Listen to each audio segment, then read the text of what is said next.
आइए देखते हैं 108 कुंडी गायत्री महायज्ञ का पूरा परिसर। जीवन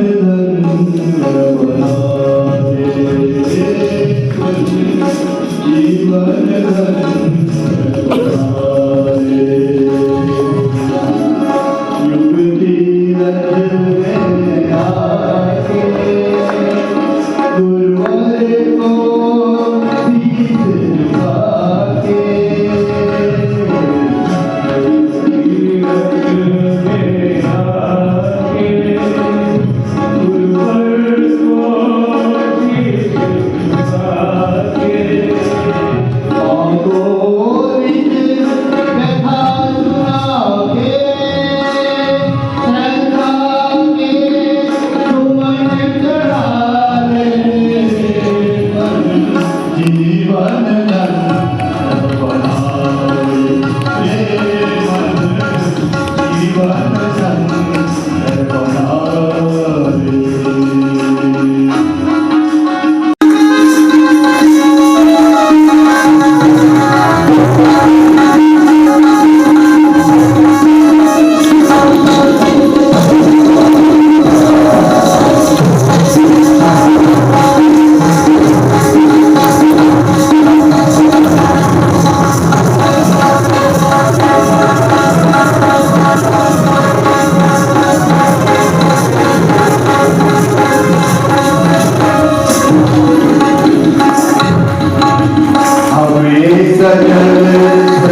तो उन्होंने उसने संकल्प किया कि उनको प्रतिदिन 4 बार गले जब उनके साथ आता थी तब वो भोजन करता था। अब जो उसके सैनिक थे वो लेने जाते थे 4 बार गले। आप सोचिए कि कितना बड़ी बात है। तो हमारे प्राचीन काल के जो हमारे प्राचीन काल के जो हमारे बुजुर्ग थे, हमारे वो थे जो हमारे बच्चे उन्होंने क्या किया कि अपनी जान को देना स्वीकार किया, लेकिन अपनी संस्कृति से हटे नहीं। कुछ लोग ऐसे हुए कि जो डर गए और जिन्होंने वो किया, लेकिन हमारे कुछ लोग ऐसे थे, कुछ पूर्वज ऐसे थे कि जिन्होंने अपने प्राणों का बलिदान देना स्वीकार किया, और आज जिसके कारण आज सनातन संस्कृति हम तक पहुंची है।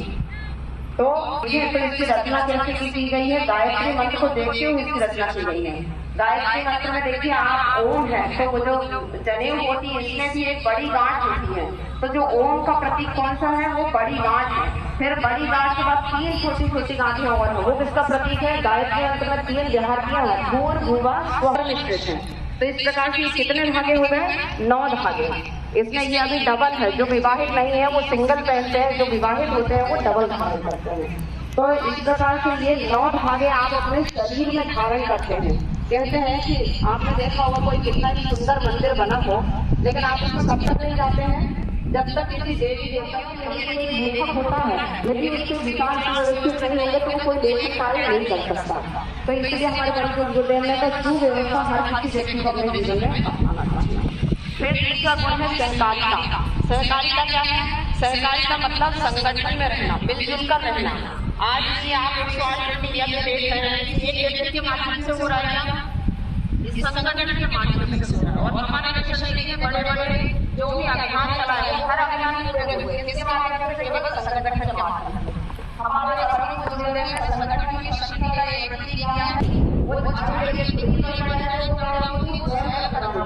लेकिन को आगे किया जाता जितनी तनख्वाह मिलती थी वो केवल एक भाग अपने लिए रखते थे, बाकी बात समाज के लिए लगा देते थे। तो एक बार इंटरव्यू में उनसे पूछा गया कि आप ऐसा कैसे कर लेते हैं कि आप अपना तनख्वाह अपने पास रखते हैं और सबके लिए इतना सारा दे देते हैं, बच्चों को पढ़ाने के लिए जरूरत होती है को ले लेते हैं। तो उन्होंने कहा कि मैं केवल जब मार्केट जाता हूँ, जो दुकान मैं जाता हूँ तो दुकान के बाहर खड़े होकर मैं सोचता हूँ कि इस सामान को लेने जा रहा हूँ तो इसकी आवश्यकता है या नहीं। यदि नहीं है तो मैं वहां से वापस आ जाता हूँ। तो हमें भी क्या करना है, अपने जीवन में मितव्ययी बनना है, अर्थात जहाँ फिजूल खर्ची नहीं करनी, कंजूस नहीं बनना है लेकिन फिजूल खर्ची भी नहीं करना है। फिर अगला गुण है समझदारी। समझदारी क्या है? कहते हैं समझदारी 1000 मंत्रों में चमकने वाला हीरा है। कहते हैं समझदारी का मतलब है दूरदर्शिता, विवेकशीलता।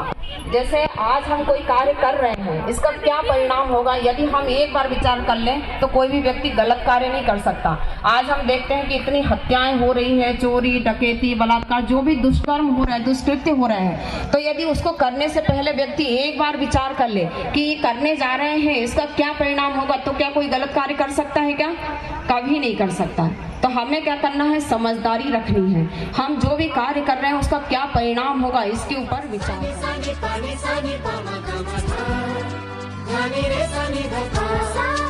है।